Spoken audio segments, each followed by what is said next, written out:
Hello everyone, आप सभी का एक्सेल इन एजुकेशन चैनल में स्वागत है। फ्रेंड्स, यहाँ पर हम इस चैनल में बात करते हैं पेपर 1 यूजीसी नेट दिसंबर 2023 में जो परीक्षा होने वाली है, तो पेपर 1 की तैयारी आपकी कैसी हो और पेपर 2 एजुकेशन की तैयारी कैसी होनी चाहिए, उन सारी चीज़ों को हम यहाँ पर इस चैनल पर डिस्कस करते हैं। ठीक है, तो पेपर 1 के लिए हमने मिशन जेआरएफ दिसंबर 2023 के लिए एक सीरीज स्टार्ट की है, जिसमें आपको PYQs सारे करवाए जाएंगे और साथ में ही कॉन्सेप्ट आपको क्लियर किए जाएंगे। ठीक है, तो यहाँ पर इन सारी जो है वीडियोस में आपको इंपॉर्टेंट चीज़ें मिलेंगी, एग्जाम ओरिएंटेड चीज़ें मिलेंगी। ठीक है, तो आप लोग अगर पहली बार यहाँ पे विजिट कर रहे हैं तो चैनल को सब्सक्राइब कर लीजिए और वीडियो को लाइक एंड शेयर अपने आप कर दिया करिए।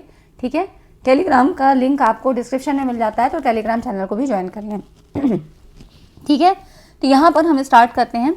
कुछ PYQs जो आपके 2018 से 2023 तक पूछे गए हैं विथ एक्सप्लेनेशन, इनको यहाँ पर डिस्कस करेंगे, जिससे आपके PYQs भी हो जाएंगे। मैक्सिमम PYQs यहाँ पर करवाने की मेरी कोशिश रहती है और उनके माध्यम से और भी चीज़ों को कंसल्ट करने की। ठीक है, तो आज की वीडियो इंपॉर्टेंट होगी आपके लिए और ये मिशन JRF की सीरीज़ है जो आपको दिसंबर के एग्जाम को टारगेट में रख के बनाई गई है। तो चलिए स्टार्ट करते हैं और क्वेश्चंस को देखिए कि ये सारे क्वेश्चन आपके 2018 से 2023 के बीच में जितने भी पूछे गए हैं, तो हम लोग रिसर्च एप्टीट्यूड के क्वेश्चंस को सॉल्व कर रहे हैं। क्योंकि देखिए, रिसर्च की यूनिट ऐसी है जो आपने पहले कभी नहीं पढ़ी होती है, क्योंकि हर सब्जेक्ट में आपको PG में इसको नहीं पढ़ाया जाता है। ठीक है, रिसर्च का वैसे किसी किसी सब्जेक्ट में है, जैसे कि एजुकेशन वाले थोड़ा सा पढ़ते हैं, ठीक है, शायद कॉमर्स में भी पढ़ते हैं, तो इस तरह से कुछ एक सब्जेक्ट हैं जिसमें आपको रिसर्च का पार्ट पढ़ाया जाता है। लेकिन आप यहाँ पर कुछ सब्जेक्ट वालों के लिए बिल्कुल ही ये नया जो है यूनिट होता है। ठीक है, तो इस वीडियो में हम इन्हीं सारी चीज़ों को यहाँ डिस्कस करेंगे। अब देखिए, जो प्रश्न कह रहा है वो कह रहा है कोई माप किस सीमा तक रैंडम एरर से मुक्त है, इसके मापन की एक विधि में निम्नलिखित में से किसका कैलकुलेशन किया जाता है। ठीक है, तो मेजर्स की बात कह रहा है कि रैंडम एरर क्या, मतलब रैंडम एरर से जो मुक्त है तो इसमें किसका कैलकुलेशन किया जाता है, कि रैंडम एरर इसमें ना हो, किस चीज़ का हम यहाँ पर कैलकुलेशन करेंगे। ठीक है, तो यहाँ पे मेजरमेंट की टेक्निक के बारे में पूछ रहा है कि कौन सी चीज़ आप यहाँ पर करेंगे, क्या वैलिडिटी को चेक करेंगे, एक्सपेरिमेंटल बायस ये तो बिल्कुल भी नहीं होगा, डिमांड कैरेक्टरिस्टिक इसमें ये भी नहीं होगा। तो अब आप कंफ्यूज होंगे कि वैलिडिटी से मतलब है या रिलायबिलिटी से मतलब है। तो वैलिडिटी मैंने आपको पढ़ा रखी है, टाइप्स ऑफ वैलिडिटी के बारे में बताया, उसको देख लीजिएगा उस वीडियो को। आप लोग देखते नहीं है, जो चीज़ें मैं रिकमेंड भी करती हूँ वो भी आप लोग नहीं देखते हैं। उससे क्या होगा कि अगर आपने पहले का कॉन्सेप्ट ही नहीं समझा है उस बारे में, तो आगे की चीज़ें आप नहीं समझ पाएंगे। ठीक है, तो मैंने तो अपने हिसाब से बना के आपको कंटेंट दे दिया है, अब आपकी ड्यूटी बनती है कि आप लोग उसको कितना देखते हैं और समझ पाते हैं, है ना। तो उसको समझिए। वैलिडिटी क्या होती है, वैधता से अगर हमारा मतलब है तो कोई भी परीक्षण इस तरह से डिज़ाइन किया जाए कि जिस चीज़ को हमको मेज़र करना है वो इसको कितनी एक्यूरेसी से मेज़र करता है। मतलब कोई परीक्षण, अगर मैंने बुद्धि परीक्षण के लिए कोई एक टेस्ट तैयार किया है तो बुद्धि परीक्षण मापने में वो कितनी यथार्थता रखता है, ये होती है वैलिडिटी। ठीक है, तो उसकी वैलिडिटी अच्छी होगी, वो एक वैलिड टेस्ट कहा जाएगा, है ना। लेकिन मैंने बनाया है टेस्ट बुद्धि परीक्षण के लिए और उससे हम माप रहे हैं क्या, वेट वगैरह नाप रहे हैं, उसकी कैरेक्टरिस्टिक मतलब उसके इंटरेस्ट के बारे में बात कर रहे हैं, तो ये चीज़ें वो मेजर नहीं कर पाएगा, क्योंकि वो टेस्ट किसके लिए बनाया गया है, बुद्धि परीक्षण के लिए। तो वैलिडिटी से मतलब वही है कि जो टूल्स आप यूज़ कर रहे हैं जिस चीज़ के लिए, वो उसी चीज़ के लिए वो कितनी एक्यूरेसी से, कितनी जो है आसानी से उन चीज़ों को मेजर करता है, यही हो जाती है वैलिडिटी, वैधता। ठीक है, कि कोई भी उपकरण हम जिस चीज़ को मापने के लिए बनाए हैं वो उसका मेजरमेंट कितनी सही तरीके से कर रहा है। और विश्वसनीयता की बात करें तो विश्वसनीयता होती है, विश्वसनीयता से तात्पर्य क्या होता है, प्राप्तांकों की एक्यूरेसी, है ना। तो विश्वसनीयता से कैसे मतलब है कि प्राप्तांकों की कंसिस्टेंसी बनी रही है। कोई भी परीक्षण आपने किया, ठीक है, कोई भी परीक्षण आप लेते हो, बनाते हो और उसका टेस्ट उसी समय करते हो वर्तमान समय में, और या कुछ समय बाद उसी टेस्ट को फिर से हम वेरीफाई करते हैं। ठीक है, तो यहाँ पर क्या होगा कि जो रिजल्ट आ रहा है, तो हमारा जो पहले रिजल्ट आया था और जो बाद में आ रहा है, जब हम कुछ दिन के बाद उसी टेस्ट को फिर से कर रहे हैं, तो जो इसका रिजल्ट आता है वो एक सा ही आना चाहिए, उसमें कोई भी परिवर्तन ज़्यादा नहीं होना चाहिए। ठीक है, थोड़ा बहुत पॉइंट का कुछ ऐसा चल जाता है, लेकिन बहुत ज़्यादा डिफरेंस नहीं आना चाहिए। इसी को कहते हैं रिजल्ट कंसिस्टेंट रहना। ठीक है, और यही कंसिस्टेंसी मेंटेन जो रहती है वो किस में रहती है, आपकी रिलायबिलिटी के अंतर्गत रहती है। ठीक है, विश्वसनीयता, है ना। और रैंडम एरर की बात करें तो रैंडम एरर क्या होती है, रैंडम एरर से मतलब है कि ऐसी एरर, जैसे कि जब कोई रिसर्चर किसी भौतिक राशि की माप कई बार करता है और प्रत्येक बार अलग अलग रीडिंग प्राप्त होती है, तो इस प्रकार के एरर को क्या कहेंगे, रैंडम एरर कहते हैं। ठीक है, एरर जैसे कि दो तरीके से हो सकती हैं, है ना। आपकी एक होती है रैंडम एरर और एक होती है सिस्टमैटिक एरर। तो रैंडम एरर क्या होती है, ऐसी जो आपकी वजह से हो सकती है, आपने गलत तरीके से पढ़ लिया। ठीक है, कोई रिसर्चर है वो वजन मापने के पैमाने को गलत तरीके से पढ़ लेता है और उससे गलत तरीके से उसने पढ़ लिया, तो वो क्या करेगा, रीडिंग जो उसकी आ रही है वो भी वो गलत ही रिकॉर्ड करेगा। ठीक है, तो ये हो जाती है आपकी रैंडम एरर, जो कि आपके वातावरण के कारण हो सकती है, आपकी खुद की गलतियों के कारण हो सकती है। और एक होती है सिस्टमैटिक एरर, जो कि आप जिस स्केल को यूज़ कर रहे हैं उस स्केल में कोई फॉल्ट है, इस वजह से आ सकती है, तो ये सिस्टमैटिक एरर होती है। ठीक है, व्यवस्थित, ये होती है यादृच्छिक और वो होती है व्यवस्थित।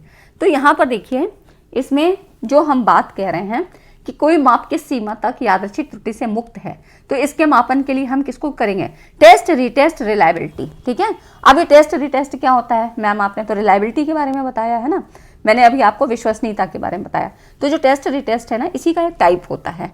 ठीक है, तो इतनी चीज़ अगर आपको समझ में आ गई कि रैंडम एरर क्या है, सिस्टमैटिक एरर क्या है और रिलायबिलिटी क्या है, वैलिडिटी क्या है, इतनी चीज़ें मैंने आपको एक प्रश्न के माध्यम से बताई है। ठीक है, तो अगर वीडियो अच्छा लगा, वीडियो समझ में आ रहा है कि नहीं, हेल्पफुल है, यहाँ पर टाइम वेस्ट नहीं होगा आपका, तो वीडियो को लाइक ज़रूर करें। ठीक है, अब देखिए यहाँ पर हम यहाँ पर बात कर लेते हैं कि विश्वसनीयता के बारे में, कि जैसे कि विश्वसनीयता ज्ञात करने की जो परीक्षण पुनः परीक्षण विधि सर्वाधिक सरल और स्पष्ट है। इस विधि में क्या होता है, टेस्ट रिटेस्ट की बात होती है ना, टेस्ट रिटेस्ट की हम बात कह रहे हैं, पुनः परीक्षण। इसमें क्या होता है, इस विधि में परीक्षण को 2 बार छात्रों के किसी समूह पर प्रशासित किया जाता है, जिससे कि प्रत्येक छात्र के लिए 2 प्राप्तांक प्राप्त हो जाते हैं। जैसा कि मैंने बताया कि आपके पास बच्चों का एक ही ग्रुप है, एक आप अभी ले रहे हैं उसको, उन लोग का टेस्ट ले रहे हैं और एक कुछ दिन के बाद लेते हैं, हफ्ते भर के बाद या 15 दिन के बाद, इस तरह से। तो अब क्या होता है, 2 रिजल्ट आपके सामने आते हैं, एक तो वो जो हमने इस समय ही लिया तुरंत, और एक है जो हमने कुछ समय के बाद लिया।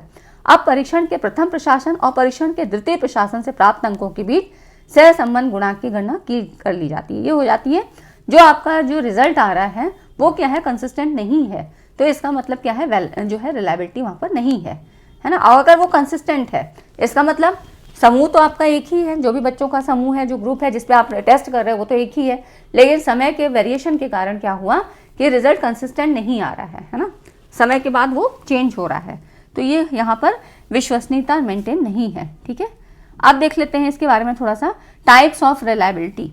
तो यहाँ पर देखिए, इनका नाम आपको खाली याद रखना है।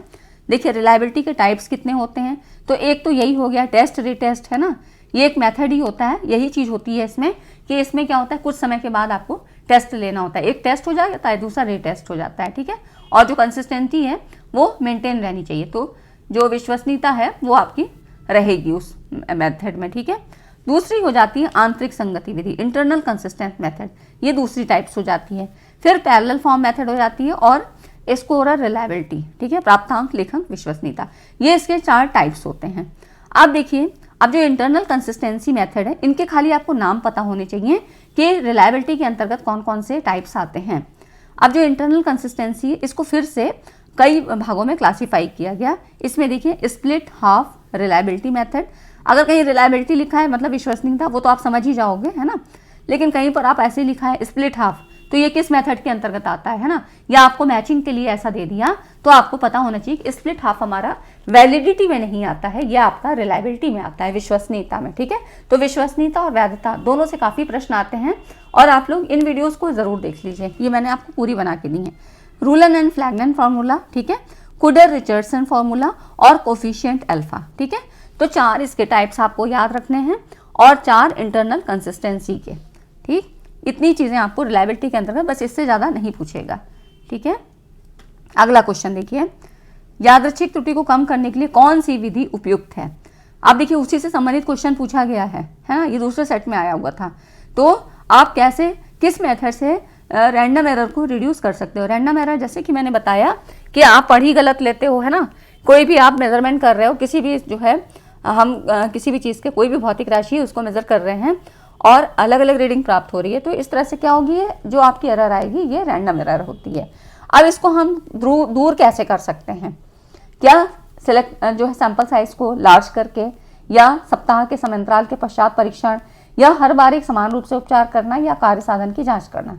तो देखिए इसके लिए क्या होता है कि यहाँ पर रैंडम एरर को कम करने का जो बेस्ट तरीका होता है हर बार एक समान रूप से उपचार करना, है ना। मतलब कि वही चीज़ कि यहाँ पर जब एक ही मतलब एक ही चीज़ को आप बार बार उसी चीज़ को अप्लाई करेंगे तो उससे फिर एरर जो है कम की जा सकती है, रैंडम एरर, क्योंकि किससे के द्वारा आ रही है, रैंडमली हो रही है। यहाँ पर कोई सिस्टमेटिक वाला हिसाब किताब नहीं है, तो ये रैंडमली हो रही है। तो जब आप करेंगे, बार बार करेंगे तो इस तरह इसको कम किया जा सकता है, ठीक है। तो हर बार एक समान रूप से उपचार करना, इसके द्वारा आप जो है इसको कम कर सकते हो, ठीक है। तो ये इतनी चीज़ें आपको, काफ़ी चीज़ें आपको रैंडम एरर से, सिस्टमेटिक एरर से और रिलायबिलिटी से समझ में आ गई होंगी, है ना। तो ये हो जाता है। अब देखिए अगला क्वेश्चन है, सामाजिक विज्ञान में प्रयोग मूलक शोध निम्नलिखित में से किससे संबंध है। एम्पिरिकल रिसर्च की बात कह रहा है। Empirical research is in social science is associated, तो ये किससे है, तो ये आपकी पॉजिटिविस्ट जो है फिलॉसफी से संबंधित होता है ना। सकारात्मक दर्शन जिसको कहते हैं, पॉजिटिविस्ट और पोस्ट पॉजिटिविस्ट अप्रोच, आपने दो पढ़ी है ना, positivistic approach and post positivist. तो इसमें क्या होता है कि एक सकारात्मक होती है और एक क्या होती है, नकारात्मक, या जिसको कहते हैं पोस्ट पॉजिटिविस्ट, है ना, अप्रोच। तो इस तरह से यहाँ पर एक जो होती है सकारात्मक बातें करता है, साइंस को मानने वाली बातें करता है, और दूसरी क्या होती है, विज्ञान को मानने वाली बातें नहीं करती हैं। अभी मैं मोटी मोटी चीज़ें बस इतना ही बता रही हूँ, बाकी मैंने वीडियो बना रखी है, आप लोग चाहें तो उसको देख सकते हैं। तो यहाँ पर पॉजिटिविस्टिक फिलॉसफी के अंतर्गत ये चीज़ें आपकी आती हैं, ठीक है। अगला क्वेश्चन देखिए, किसी विशिष्ट मामले से सामान्य निष्कर्ष तक के तर्क को क्या संज्ञा दी जाती है। मतलब specific case to a general conclusion, है ना। तो यहाँ पर इसको हम कहते हैं इंडक्टिव लॉजिक, है ना। इंडक्टिव में क्या होता है, विशिष्ट से सामान्य की ओर बात जो है, सामान्य की ओर जाकर निष्कर्ष को निकाला जाता है। मतलब इसको हम बॉटम अप रीजनिंग भी कह सकते हैं। तो ठीक है, ये आपकी बॉटम अप भी इसको कहा जाता है, बॉटम अप अप्रोच भी कहा जाता है, ठीक है। तो ये हो जाता है आपका, यहाँ पर विशिष्ट से सामान्य की बात होती है। अगर एग्जाम्पल की बात करें, जैसे कि दो एग्जाम्पल, मतलब एक एग्जाम्पल है, उसके आप पैटर्न के बारे में बात करते हो और फिर उसके रिजल्ट के बारे में बात करते हो। मान लो एक एग्जाम्पल लेते हैं, जैसे कि एक जो है, मान लीजिए कोई एक बिल्ली है जिसका नाम कुछ भी है, मान लीजिए, है ना, मान लीजिए उसका नाम पेप्सी है ना। तो पेप्सी क्या है, एक नारंगी रंग की बिल्ली है, वो जोर जोर से गुर्राती है। एक एग्जाम्पल है ऐसा, है ना। अब यहाँ मत ये सोचिएगा कि अरे नारंगी रंग तो होता ही नहीं कुछ, ये एक एज्यूम कर लिया जाता है, ठीक है। यहाँ पर आपको, जब हम लॉजिक की बात करते हैं तो यहाँ पर आपको ये नहीं सब सोचना है, ठीक। अब अगर इसका पैटर्न जो निकल के आता है वो क्या, कि मैं जिन भी नारंगी बिल्लियों से मिलती हूँ वो क्या है, जोर जोर से गुर्राती हैं, है ना। तो अब इसका रिजल्ट क्या आया कि सभी नारंगी बिल्लियाँ जोर जोर से गुजरती हैं। तो आगमनात्मक तर्क क्या हुआ, ये एक तो गुणात्मक शोध से जुड़ा हुआ है ना। तो यहाँ पर क्या हुआ, क्वालिटी की बात की जा रही है, और ये हो जाती है इंडक्टिव अप्रोच। तो ये हो जाती है आपकी इंडक्टिव लॉजिक। मतलब जो आपने एक एग्जाम्पल लिया, उससे आपको पैटर्न समझ में आया, अब ये क्या होगा कि आप उस पैटर्न को कहीं पर भी अप्लाई करोगे, तो ये हो जाती है आगमनात्मक तर्क, है ना। डिडक्टिव क्या होता है, निगमन, जिसमें आप क्या, वैसे भी मैंने आपको सीधा सीधा उदाहरण बता रखा है, मतलब एक याद करने का तरीका कह सकते हैं, है ना। उदाहरण तो ये मैंने आपको बताया। याद करने का तरीका ऐसे कि निगमन को आप नियम के थ्रू से याद रखिए कि आपको एक आर्गेनाइज का सिद्धांत बता दिया, अब उसके आधार पे उदाहरण बताए और फिर आपको बताया कि ऐसे ऐसे इसमें आर्किमिडीज का सिद्धांत ऐसे होता है, ठीक है। तो पहले यहाँ सिद्धांत बताया जाता है, कोई नियम बताया जाता है निगमन में, डिडक्टिव जिसकी बात करते हैं। इंडक्टिव में क्या होता है, बहुत सारे उदाहरणों के द्वारा आप फिर एक कंक्लूजन पे पहुंचते हैं, ठीक है। तो जो लोग बिगिनर्स हैं वो लोग ऐसे याद चीज़ों को करें, है ना। बिल्कुल आपको अपना समझना है, आपको कहीं जाकर बहुत ज़्यादा ये नहीं करना है कि नहीं ये तो ऐसे होता है, आपको अपना कॉन्सेप्ट क्लियर होना चाहिए, ठीक है। और बिल्कुल सही चीज़ है। तो आगमनात्मक अनुमान में आधार वाक्य विशेष होते हैं जो कि अनुभव से प्राप्त होते हैं, और निष्कर्ष क्या होता है, सामान्य तर्क वाक्य होता है जिसमें आकारिक सत्यता ही नहीं वरन वास्तविक सत्यता भी होती है, ठीक है। तो ये हो जाती है लॉजिक की बात। साहित्य की समीक्षा के प्रयोजन में क्या क्या चीज़ें शामिल होती हैं। साहित्य की समीक्षा, रिव्यू ऑफ लिटरेचर की बात हो रही है ना। रिव्यू ऑफ लिटरेचर हम क्यों करते हैं मतलब ये एक ओवरव्यू होता है जो शोध परिकल्पना प्रदान करता है, मतलब नए शोध के लिए जब आप कहीं नई रिसर्च करने के लिए जा रहे होते हो तो यहाँ पर क्या होता है, आप उन चीज़ों को जब लिटरेचर रिव्यू करते हो तो आपको ये चीज़ें पता लग जाती हैं कि समस्या का चयन, शोध की समस्या का चयन किस तरह से हमें करना है, कौन सी हमको करनी है, क्या चीज़ प्रॉब्लम हो चुकी है ना, उन पर रिसर्च हो चुकी है, या उन्हीं में से अभी और क्या चीज़ें बाकी रह गई हैं तो उनमें हम फर्दर और क्या चीज़ें ढूंढ सकते हैं, है ना। तो ये सारी चीज़ें हमें लिटरेचर रिव्यू से पता लगती हैं। तो ये शोध समस्या के समाधान के उचित शोध प्रविधि, तथ्यों के साधन, है ना, कौन सी आप स्टैटिस्टिकल टेक्नोलॉजी को यूज़ करेंगे, कौन से टूल्स यूज़ करेंगे और परिकल्पना कैसे बनाएंगे, तो ये सारी चीज़ें हमको लिटरेचर रिव्यू से पता लगती है, मतलब एक ओवरव्यू हमको पता लग जाता है। तो अब इसमें देखिए, अब आपको ऑप्शन अगर हम कहें कि इसमें आप छांटो कौन से, तो यहाँ पर देखिए तो क्या हो जाएगा, विषय की पृष्ठभूमि, to understand the subject background, है ना, ठीक है, इससे हमको ये पता लग जाता है। टू फॉर्मुलेट रिसर्च क्वेश्चन, मतलब एक आप रिसर्च क्वेश्चन बनाते हो, उसी के आधार पे परिकल्पना को प्रतिपादित करते हो, ठीक है। अब मेथड्स का भी हमें पता लग जाता है। To find out relevant methodology, है ना, संगत पद्धति इसके अनुसार कौन सी होगी, मतलब जो हमने परिकल्पना बनाई है उसके अनुसार हमें कौन सी मेथडोलॉजी का यूज़ करना है, ये चीज़ें हमको पता लग जाती हैं। फिर शोध के नीतिगत पहलू पर वाद विवाद करना, तो ये नहीं होता है, कोई वाद विवाद नहीं होता है। उसके बाद बिब्लियोग्राफी का विश्लेषण नहीं, यहाँ पर इसका भी हम ये नहीं करते हैं, और बल्कि होता है to identify the data sources, आंकड़ों के स्रोत की पहचान हो जाती है इसके द्वारा, ठीक है। तो ये हमको रिव्यू लिटरेचर के द्वारा चीज़ें पता लग जाती हैं, है ना। तो आपका ये जो है राइट ऑप्शन हो जाता है, इससे मतलब ये सारी चीज़ें आपको पता लगती हैं लिटरेचर रिव्यू के द्वारा, ठीक है। इसके बारे में भी चीज़ें हमने बता रखी हैं। अब देखिए यहाँ पर कह रहा है, if you are to calculate Spearman's rho, यदि आपको स्पीयरमैन के रो का परिकल्पना करना हो तो आप किस प्रकार के आंकड़े प्रविष्ट करेंगे। अब इस तरह के क्वेश्चन पूछ लेता है जिसमें कि सीधे सीधे आपको पूछा जाता है ना। तो आपने पढ़ा है रिसर्च के ये कुछ सांख्यिकी वाले भाग से क्वेश्चन है, ठीक है। तो इसमें क्या होगा कि एक मैं वीडियो आपको दे दूंगी जिसमें कुछ इंपॉर्टेंट फैक्ट्स रहेंगे जो कि क्या होते हैं, सीधे सीधे फॉर्मूले पे होते हैं या उनकी कुछ मेन कैरेक्टरिस्टिक होती हैं, उनके आधार पे ये क्वेश्चन बनते हैं। तो बिल्कुल सीधे होते हैं, इनको छोड़ देने का, 2 नंबर गंवाने का कोई मतलब नहीं होता है, कुछ थोड़े से कॉन्सेप्ट को समझना चाहिए। तो अब यहाँ अगर हम बात करें कि स्पीयरमैन के रो का अगर हमें कैलकुलेशन करना है, रो इसका एक ये सिंबल होता है ऐसे करके, ठीक है। तो यहाँ पर जो बात करते हैं इसमें हम रैंक की बात करते हैं, ठीक है। तो यहाँ पर देखिए, यहाँ पे देखिए स्पीयरमैन के रो का परिकलन करना हो तो हम रैंक प्रकार के आंकड़ों का उपयोग करेंगे। अब देखिए क्या होता है, कभी कभी आपने पढ़ा है ना रैंक डिफरेंस मेथड, कोरिलेशन, मतलब कोरिलेशन में क्या होता है, कई तरह के मेथड्स हम कोरिलेशन को जब फाइंड आउट करते हैं तब यूज़ करते हैं। तो कोरिलेशन भी 3 टाइप्स के होते हैं, इससे भी क्वेश्चन आते हैं, पॉजिटिव, नेगेटिव और जीरो कोरिलेशन, है ना। तो यहीं पे देखिए कभी कभी जब रिसर्चर अपने शोध से दोनों चरों पर आंकड़े क्रम सूचक मापनी, है ना, तो नॉमिनल तो नामित हो जाती है, ऑर्डिनल की बात कह रहा है। तो ऐसी परिस्थिति में क्या होता है, प्रोडक्ट मोमेंट विधि द्वारा पियर्सन आर द्वारा सहसंबंध कोरिलेशन के लिए बात की जाती है। अब यहाँ पर जो है रैंक डिफरेंस मेथड का उपयोग करके ये जो है स्पीयरमैन के फॉर्मूला ये होता है, ठीक है, इसको हम यहाँ पर यूज़ करते हैं। तो इसमें हम किसका यूज़ कर रहे हैं, आंकड़ों का प्रयोग कर रहे हैं, ठीक है। इसके बारे में ये फॉर्मूला आपको बता दिया है कि ऐसे में क्या होता है, रैंक डिफरेंस मेथड में ये वाला फॉर्मूला यूज़ करते हैं, ठीक है। तो ये चीज़ें हो जाती हैं, और ये थोड़ा सा आपका सांख्यिकी वाला पार्ट है ना। चर, वेरिएबल की बात कर रहा है जिससे मानदित चर के प्रभाव का मापन होता है ना।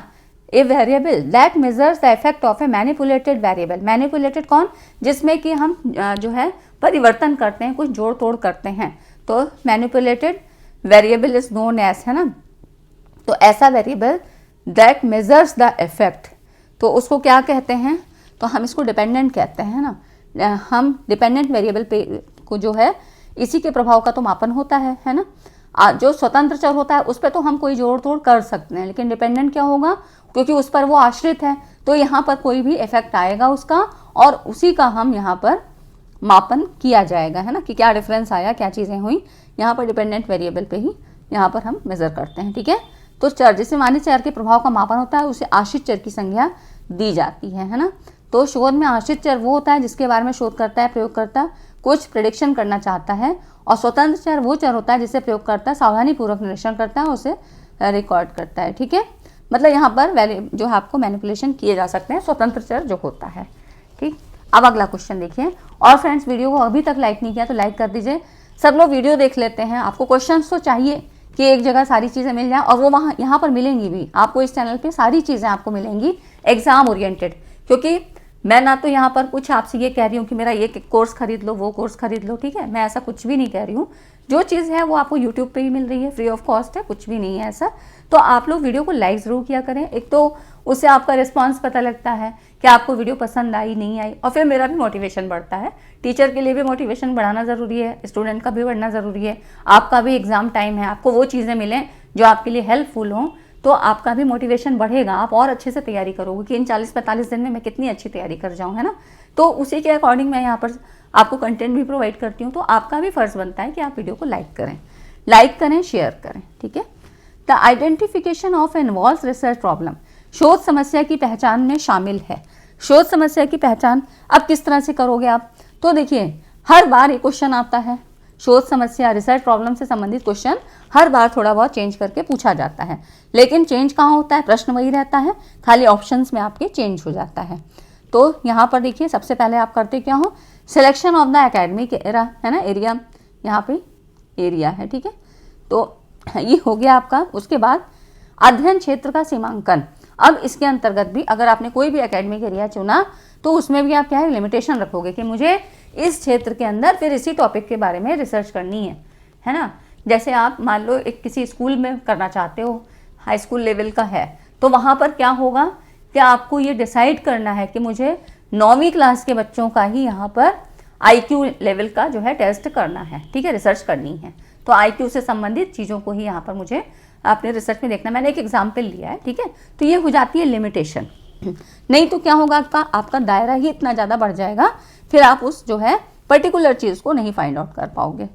अगला देखिए यहाँ पर व्यक्तिक और संकल्पनात्मक चयन, मतलब पर्सनल एंड कलेक्टिव चॉइसेस, इसका नहीं यहाँ पर होता है ये बहिष्कार, ठीक है, ये चीज़ नहीं होती है। क्षेत्र के भीतर विशिष्ट विषय, है ना, specific topic with in the area.